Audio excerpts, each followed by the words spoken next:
내용들이 좀 거셉니다. 못된 고양이 가수 주현미 씨의 분노가 폭발했습니다. 무슨 일일까요? 트로트 가수 문희옥 씨가 후배 여가수에게 공갈 협박 혐의로 고소를 당했습니다. 아직 이 사건에 대해서 명확히 알고 계신 분들은 많지 않은 것 같아서 먼저 황수연 앵커가 먼저 풀어드립니다. 가수 문희옥 씨가 같은 소속사 후배 여가수로부터 공갈 협박 등의 혐의로 고소를 당했습니다. 후배 여가수에 따르면 문 씨의 매니저이자 기획사 대표인 김모 씨가 차 안에서 몸을 더듬으면서 모텔에 가자는 등의 성추행을 했다는 건데요. 이 사실을 안 문 씨는 오히려 해당 여가수에게 밖으로 사실이 알려지면 가수 행세하기 힘들다며 협박을 했다는 겁니다. 당시 상황이 고스란히 녹음되면서 충격을 주고 있습니다. 들어보시겠습니다. 현면이 가서 진술하고 사장님 진술하고 형 받고 그러자고. 아주 좋겠다. 아주 신인 가수 아주. 응? 뭐 성추행으로 어쩌고 저쩌고. 응? 기사 떠가지고 너 거기 검찰에 들어가면은 일일이 하나하나 다 얘기해야 돼. 어디를 만졌어요. 뭘 했어요. 다 보여줘야 돼. 하자고. 나도 가서 다 아주 나도 망신 다 당할 테니까. 그 진실이라는 게 세상에 알린다고 다 되는 건지 알아? 바보야? 나도 그 사람 밉다고 그랬잖아. 응? 나쁜 사람인가 나도 안다고 했잖아. 신인 여가수와 문희옥 씨를 연결해준 사람은 바로 가수 주현미 씨인데요. 이 사실을 알게 된 주현미 씨는 현재 못된 고양이에게 생선을 맡긴 꼴이 됐다며 공분하는 것으로 전해지고 있습니다. 사건의 전말이 좀 이해가 됐습니다. 하재근 평론가님. 예. 주현미 씨 얘기를 좀 더 해볼 수밖에 없잖아요. 사실. 예. 그러니까 주현미 씨, 그러니까 요번에 이제 고소를 한 신인 가수가 초등학생 때부터 주현미 씨의 디너쇼에 가면서 이 신인 가수가 부모님부터 이제 주현미 씨 팬이었다는 거죠. 그래서 이 신인 가수가 중학생 때 주현미 팬클럽에 들어갔고 주현미 씨가 굉장히 예뻐했답니다. 그래서 이분이 성인이 된 이후에 가수 생활을 하고 싶다라고 하니까 이분이 이제 주현미 씨한테 이모 이런 식으로 부를 정도로 굉장히 친한데 주현미 씨가 내가 알아봐 줄게 라고 해서 그때 이제 문희옥 씨가 주현미 씨한테 우리 소속사 너무 좋다. 우리 소속사는 가수한테 노래만 부를 수 있게 배려해준다라고 이야기하니까 주현미 씨가 문희옥 씨 말을 믿고 자기가 예뻐하는 그 신인 가수를 소개를 시켜줬는데 그 신인 가수가 문희옥 씨 소속사로 들어가서 소속사 대표한테 성추행을 당했다라고 주장을 하면서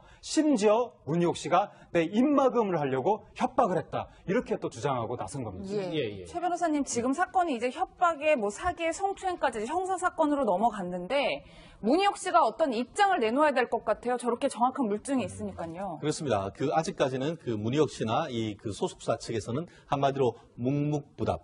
너무나 명백하게는 어떤 물증이 있다 보니까 이 부분에 대해서 내부적인 어떤 대응을 하는데 상당 부분 시간이 걸리지 않은가 싶은데요. 아마 계속 그대로 있기는 사실 어려울 테고 다만 한 가지 생각을 한다고 하면은 어떤 개인적인 어떤 관계에서 제3자를 통해서 내부의 어떤 조율을 하고 있을 가능성은 없지 않다라고 생각을 합니다. 내부 조율. 예, 그렇지만 이미 지금 말씀하신 것처럼 이 피해자 측에서 이거 문희옥 씨 같은 경우에는 사기죄와 협박죄 그리고 이 소속사 대표에 대해서는 성폭력으로 해서 고소를 해놨는 사건이기 그렇죠. 때문에 아마 본인들 같은 경우에는 이 형사 사건에 어떤 식으로는 입장을 내건 형사 사건에 영향을 미칠 수 있기 때문에 본인들로서는 형사 사건에 대해서 대응하는 그 차원에서 아무 말도 하고 있지 않은 것 같은데 그럼에도 불구하고 공인의 인접에 비춰와서는 조숙한 내로 이 부분에 대한 어떤 답변을 내놔야 될 의무가 있지 않을까 생각합니다. 예. 오른쪽에 준비한 거 한번 보시겠습니다. 여러분들 다 이제 이해가 되셨을 텐데 그럼에도 불구하고 소속사 대표에게 성추행에 당한 신인 가수를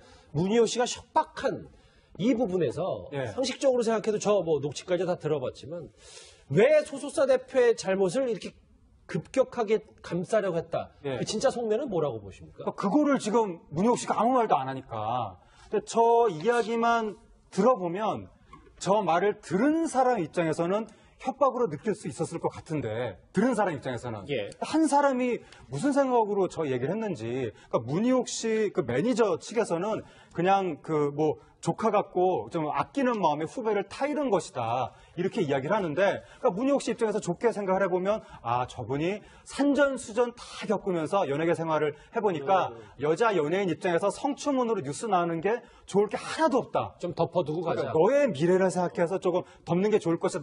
네 가족도 네가 가수로 성공하는 걸 그렇게 원하는데 지금 네 커리어 망치는 거 아니냐. 좋게 생각하면 그럴 수도 있지만 너무 이게 말투가 좀 위협하는 말투라는 점하고, 또 문희옥 씨가 나도 망신당할 테니까 이런 이야기를 해서 그럼 문희옥 씨는 이 사건에 무슨 관련이 있길래 스스로 망신이라고 표현할까? 그러니까 굉장히 많은 물음표가 있는데 문희옥 씨가 아무 말도 안 하니까 그것 때문에 문희옥 씨에 대한 의혹이 더 커지고 있는 상황인 거죠. 예, 뭐 말씀처럼 법리적으로 문제를 따져봐야 될 것 같은데 앞서 들었던 녹취에 보면 검찰에 가면 어디를 만졌다 이렇게 다 보여줘야 된다 뭐 이런 얘기를 하는데 이게 협박죄에 좀 성립이 될까요? 그렇습니다. 이 부분을 봤을 때는 상당 부분 어떤 경계선상에 있어 보이는 것 같습니다. 녹취만 그렇습니다. 그 내용만 가지고는 한마디로 협박을 했다라고 하거나 아니면 강요를 해서 어떤 그 고소를 하는데 고소를 하지 못하도록 했다고 하면은 그것이 강요죄, 쉽게 말하면 요즘 권리행사 방해죄 이런 것이 되는 것 같은데요. 지금 말씀하신 것대로 그 맥락이 상당히 중요할 것 같습니다. 왜 전화했는지 동기도 중요한 것 같은데, 본인이 어떤 말씀하신 대로 지금 한 20, 30년 연예계 하는 생활 속에서 오히려 너를 위해서 하는 것이다라는 것이라고 한다고 하면은 협박이 고의가 없는 것이죠. 예. 다만 지금 보면은 그와 같은 것을 더불어서 이 그 소속사 대표와 문희옥 씨의 어떤 개인적인 관계가 있다는 얘기까지 나오고 있습니다. 한마디로 이 그 성추행을 했다고 의심을 받고 있는 소속사 대표를 위해서 간접적으로 지원하는 형태로 하면서 그것을 못하게 했다라고 하면은 그와 같은 맥락 속에서 경우에 따라서는 협박 내지 강요죄가 될 수 있기 때문에 예. 이 부분에 대해서는 이 문희옥 씨의 어떤 해명이 상당 부분 중요할 것이 같고, 그 상황 그리고 또 이 소속사 어떤 대표와의 어떤 그런 관계 이런 부분이 종합적으로 검토되어야 어떤 결과를 내올 수 있지 않을까 생각합니다. 이런 분위기 때문에 이제 주현미 씨, 그러니까 여자 신인 가수를 소개해줬던 주현미 씨의 분노가 폭발해서 못된 고양이에게 생선을 맡겼다 이런 비유까지 나왔습니다. 하재근 평론가님. 근데 저는 이 얘기를 처음 들었는데 문희옥 씨가 이제 트로트 가수사에서 조금 좀 엄격하기로 좀 유명한 분이라는 얘기가 있어요. 예, 그러니까 평소부터 좀 이렇게 입이 표현이 걸고 좀 직설적이고 군기반장이다 이런 표현이 있는데, 걸다기보다는 좀 뭔가 후배들한테 따끔하게 직설적으로 소리도 하고 뭐 예. 선배한테도 그렇게 얘기를 한다고 하고 주현미 씨한테도 언니 뭐 그렇게 살지 마 이런 식으로 이야기를 했다고, 까마득한 후배인데, 그러니까 꼭 악의가 있어서가 아니라 예. 평소에 그렇게 조금 흉어물 없이 이야기를 하는 스타일이고, 특히 후배한테는 군기반장이라고 할 정도로 보통 이제 연예계, 연극계 이런 데 보면 그러니까 중간 위계 정도 되는 사람이 후배를 다 잡습니다. 맨 위에 있는 선배가 직접 후배한테 이래라 저래라 하진 않고 중간급 정도가 좀 악역을 맡는 경우가 있는데, 문희옥 씨가 그런 경우가 아니냐. 근데 이제 요번 같은 경우에 문희옥 씨가 말을 굉장히 술술술술술술 굉장히 여러 가지 이야기를 하거든요. 지금 뭐 너 할머니 생각도 해야 되고 아빠 생각도 해야 되고 뭐 검찰에 가면 안 좋은 일 있을 거고 얘기를 척척척척척 해가지고 이렇게 후배를 다 잡은 게 이게 처음인가? 알겠습니다. 뭐 그런 의문도 가질 수가 있는 건데, 문희옥 씨가 조금 말을 해야 되는 거고, 요번에 또 문희옥 씨가 한 이야기 중에 좀 사람들한테 공분을 불러일으키는 것이 뭐냐면, 가끔 가다가 성범죄 피해자를 가해자 취급하는 게 있거든요. 그러니까 네가 성범죄 피해를 주장하는 바람에 우리 관계가 다 깨졌다. 알겠습니다. 다 망신당했다. 예. 약간 이런 논리로 상대를 공격하는 부분이 있어서 그게 좀 공분을 사고 있습니다. 문희옥 씨의 해명이 좀 필요한 상황인 것 같습니다. 정리를 하겠습니다. 여러분은 지금 뉴스 특급과 함께하고 계십니다. 재발로 온 아내입니다. 글쎄, 무죄 입증에 자신감이 있는 걸까요? 무슨 얘기인지 아시겠습니까? 바로 용인 일가족 살인사건의 피의자 아내가 어젯밤 뉴질랜드에서 자진 귀국했습니다. 궁금한 게 한두 가지가 아닌데요. 먼저 김복준 교수님. 글쎄, 아내 역할, 이제 남편 대신 아내가 자진 귀국했다, 우리가 어떻게 봐야 되는 겁니까? 일단은 뭐 아내 입장에서는 아마 이제 자신들의 아마 가족들이 신속히 너도 지금 뭐 살해 어떤 공모 혐의로 지금 경찰에서 체포영장을 받아가지고 어차피 강제 송환될 것이다. 그럴 바에야 뉴질랜드 경찰에는 절도 혐의로 그 사람이 구속된 건 아니니까요. 자진해서 들어와가지고 그 진술을 조사를 받는 게 낫지 않겠느냐고 설득을 해서 들어왔다고 합니다. 지금 현재는. 그렇군요. 용인 일가족 살인 사건 관련해서 밀도 있게 짚어주신 최진영 변호사 나오셨습니다. 어서 오십시오. 예, 최 변호사님 이렇게 자진 귀국을 하면서 어떤 엄청난 이야기를 내놓을 것인가 저희 기자들이 그런 생각을 해봤는데 정작 들어와서는 내가 범죄 사실을 공항에서 알았다. 난 모른다. 이렇게 부인을 하고 있어요. 그렇습니다. 한마디로 나는 전혀 관계없다. 이렇게 얘기를 하고 있는 것이죠. 실질적으로 지금 그 부인이 받고 있는 혐의 같은 경우에는 이 3명에 대한 살인에 대해서 공모했는 여부, 그리고 또 이후에 어떤 죄적을 인멸하는 가운데 도와줬는지 여부, 이 부분이 2가지가 지금 그 혐의를 받고 있지 않습니까? 그런데 지금 와가지고는 아예 그러니까 나는 전혀 모른다라고 지금 얘기를 하고 있기 때문에 예. 그럼에도 불구하고 지금 경찰 같은 경우에는 상당 부분 혐의와 관련된 혐의가 있을 듯한 간접적인 증거를 지금 많이 확보하고 있습니다. 그렇기 때문에 지금 이 과정 속에서 얼마만큼 어떤 이 자백을 이끌어낼지 이 부분이 좀 귀추가 주목되는 것 같은데요. 예. 단순한 어떤 그런 어떤 증거인멸이라든가 아니면은 이런 그 범인 도피라든가 이런 부분만 될 것인지 아니면은 말씀드렸듯이 본질적으로 그 살인죄를 하는 과정에서 직접적인 어떤 공모 여부가 있는 것인지 이 부분을 명확하게 밝혀야 이 죽음에 억울함이 없을 것 같습니다. 이게 부인의 공모관계, 공범관계는 저희가 앞으로 좀 더 짚어볼 텐데 김복주 교수 네. 그 전에 이 남편 있잖아요. 네. 뉴질랜드로 도피하기 전에 어머님 계좌에서 8천만 원을 뺐는데 네, 예. 이 부분은 저희가 어떻게 봐야 되는 겁니까?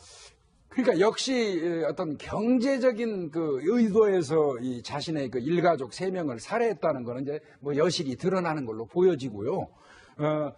근데 이제 단지 이제 우리가 전부 다 좀 불편하게 생각했던 것들은 감정이 개입된 게 아니냐. 그건 왜 그랬냐면 사체의 상태가 지나치게 잔인했기 때문에 그렇거든요. 예. 잠시만요. 8천만 원 인출과는 상관없이 네. 그 살인 흔적이 너무 잔인하다. 예, 그래서 어떤 그런 감정 같은 게 있거나 이 가족에 대해서 원한 같은 어떤 이런 게 쌓여있지 않나 이런 생각을 했는데 결국은 그 8천만 원을 어머니 계좌에서 이체를 본인한테 하고 그리고 공항에서 나가기 직전에 또 본인이 거기서 뽑아가지고 인출해가지고 또 달러를 바꿔서 가지고 들어갔거든요.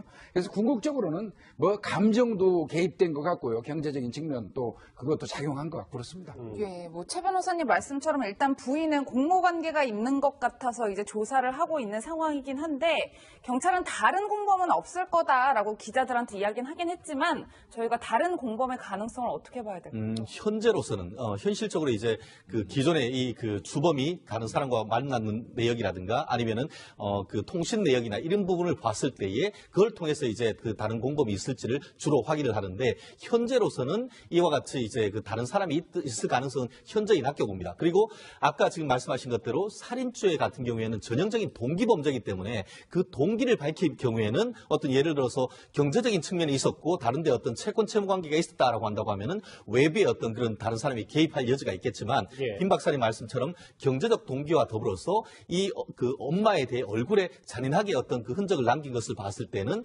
상당 부분 어떤 가족들 간의 어떤 감정적인 앙금이 있었다라고 한다고 하면은 그 경우에는 본인의 개인적인 감정을 풀었다라고 보일 가능성이 있죠. 그렇기 때문에 지금 현재 그 경찰 같은 경우에는 다른 공범보다는 단독 범행에 조금 더 포커스를 두는 것이 그와 같은 어떤 살인의 상태라든가 경제적인 상황 이런 부분을 종합적으로 검토했던 결과가 아닌가 봅니다. 그러니까 이제 이게 범행 자체가요. 난 12시에 들어가가지고 16시 오후 4시 사이에 어머니와 의붓 동생을 살해했거든요. 그렇죠. 예. 그 이후에 저녁 8시에 이제 그 의붓 아버지를 만나가지고 또 살해를 했어요. 그러니까 그렇죠. 이 살해 행위가 순차적으로 이루어지거든요. 예. 공범이 있다면 그렇게 안 되죠. 이건 혼자서 단독 범행이니까 순차적으로 범행을 한 거라고 봐야 돼요. 예. 예. 아내가 자진 귀국한 이 용인 일가족 살인 사건 관련한 속보를 짚어봤습니다. 김복준 교수님과는 여기서 인사를 드리겠습니다. 고맙습니다. 고맙습니다. 신인 가수가 중학생 때 주현미 팬클럽에 들어갔고 주현미 씨가 굉장히 예뻐했답니다. 그래서 이분이 성인이 된 이후에 가수 생활을 하고 싶다라고 하니까 이분이 이제 주현미 씨한테 이모 이런 식으로 부를 정도로 굉장히 친한데 주현미 씨가 내가 알아봐 줄게 라고 해서 그때 이제 문희옥 씨가 주현미 씨한테 우리 소속사 너무 좋다. 우리 소속사는 가수한테 노래만 부를 수 있게 배려해준다 라고 이야기하니까 주현미 씨가 문희옥 씨 말을 믿고 자기가 예뻐하는 그 신인 가수를 소개를 시켜줬는데 그 신인 가수가 문희옥 씨 소속사로 들어가서 소속사 대표한테 성추행을 당했다라고 주장을 하면서 심지어 문희옥 씨가 내 입막음을 하려고 협박을 했다. 이렇게 또 주장하고 나선 겁니다. 예. 최 변호사님, 지금 사건이 이제 협박에 뭐 사기에 성추행까지 형사 사건으로 넘어갔는데 문희옥 씨가 어떤 입장을 내놓아야 될 것 같아요. 저렇게 정확한 물증이 있으니까요. 그렇습니다. 아직까지는 문희옥 씨나 그 소속사 측에서는 한마디로 묵묵부답. 너무나 명백하게는 어떤 물증이 있다 보니까 이 부분에 대해서 내부적인 어떤 대응을 하는데 상당 부분 시간이 걸리지 않은가 싶은데요. 아마 계속 그대로 있기는 사실 어려울 테고, 다만 한 가지 어떤 생각을 한다고 하면은 어떤 개인적인 어떤 관계에서 제3자를 통해서 내부의 어떤 조율을 하고 있을 가능성은 없지 않다라고 생각을 합니다. 내부 조율이. 예, 그렇지만 이미 지금 말씀하신 것처럼 이 피해자 측에서 이거 문희옥 씨 같은 경우에는 사기죄와 협박죄, 그리고 이 소속사 대표에 대해서는 성폭력으로 해서 고소를 해놨는 사건이기 그렇죠. 때문에 아마 본인들 같은 경우에는 이 형사 사건에 어떤 식으로는 입장을 내건 형사 사건에 영향을 미칠 수 있기 때문에 본인들로서는 형사 사건에 대해서 대응하는 그 차원에서 아무 말도 하고 있지 않은 것 같은데, 그럼에도 불구하고 공인의 인접에 비춰와서는 조속한 내로 이 부분에 대한 어떤 답변을 내놔야 될 의무가 있지 않을까 생각합니다. 예. 오른쪽에 준비한 거 한번 보시겠습니다. 여러분들 다 이제 이해가 되셨을 텐데, 그럼에도 불구하고 소속사 대표에게 성추행에 당한 신인 가수를 문희옥 씨가 협박한 이 부분에서 예. 상식적으로 생각해도 저 녹취까지 다 들어봤지만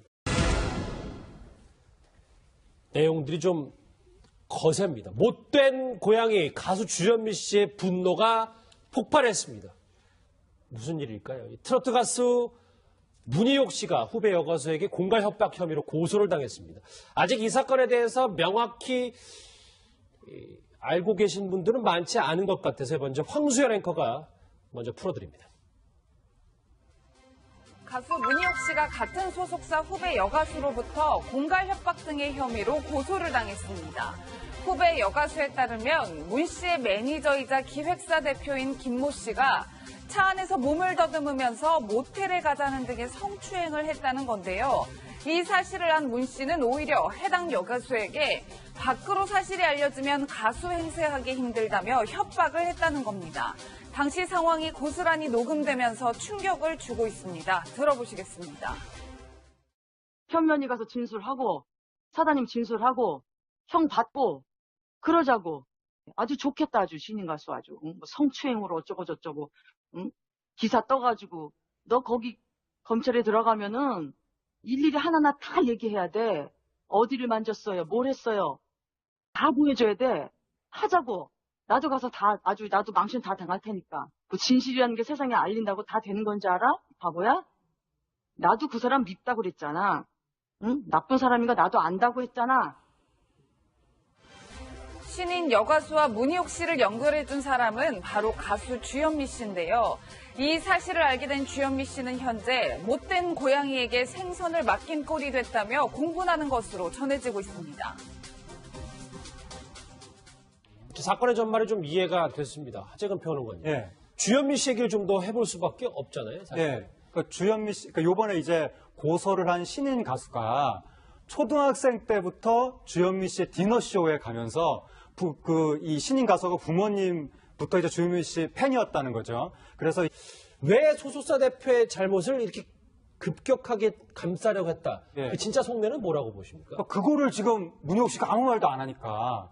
근데 저 이야기만 들어보면 저 말을 들은 사람 입장에서는 협박으로 느낄 수 있었을 것 같은데, 들은 사람 입장에서는 예. 한 사람이 무슨 생각으로 저 얘기를 했는지. 그러니까 문희옥 씨 매니저 측에서는 그냥 조카 같고 좀 아끼는 마음에 후배를 타이른 것이다, 이렇게 이야기를 하는데, 그러니까 문희옥 씨 입장에서 좋게 생각을 해보면, 아, 저분이 산전수전 다 겪으면서 연예계 생활을 해보니까 여자 연예인 입장에서 성추문으로 뉴스 나오는 게 좋을 게 하나도 없다. 좀 덮어두고 가자. 그러니까 너의 미래를 생각해서 조금 덮는 게 좋을 것이다.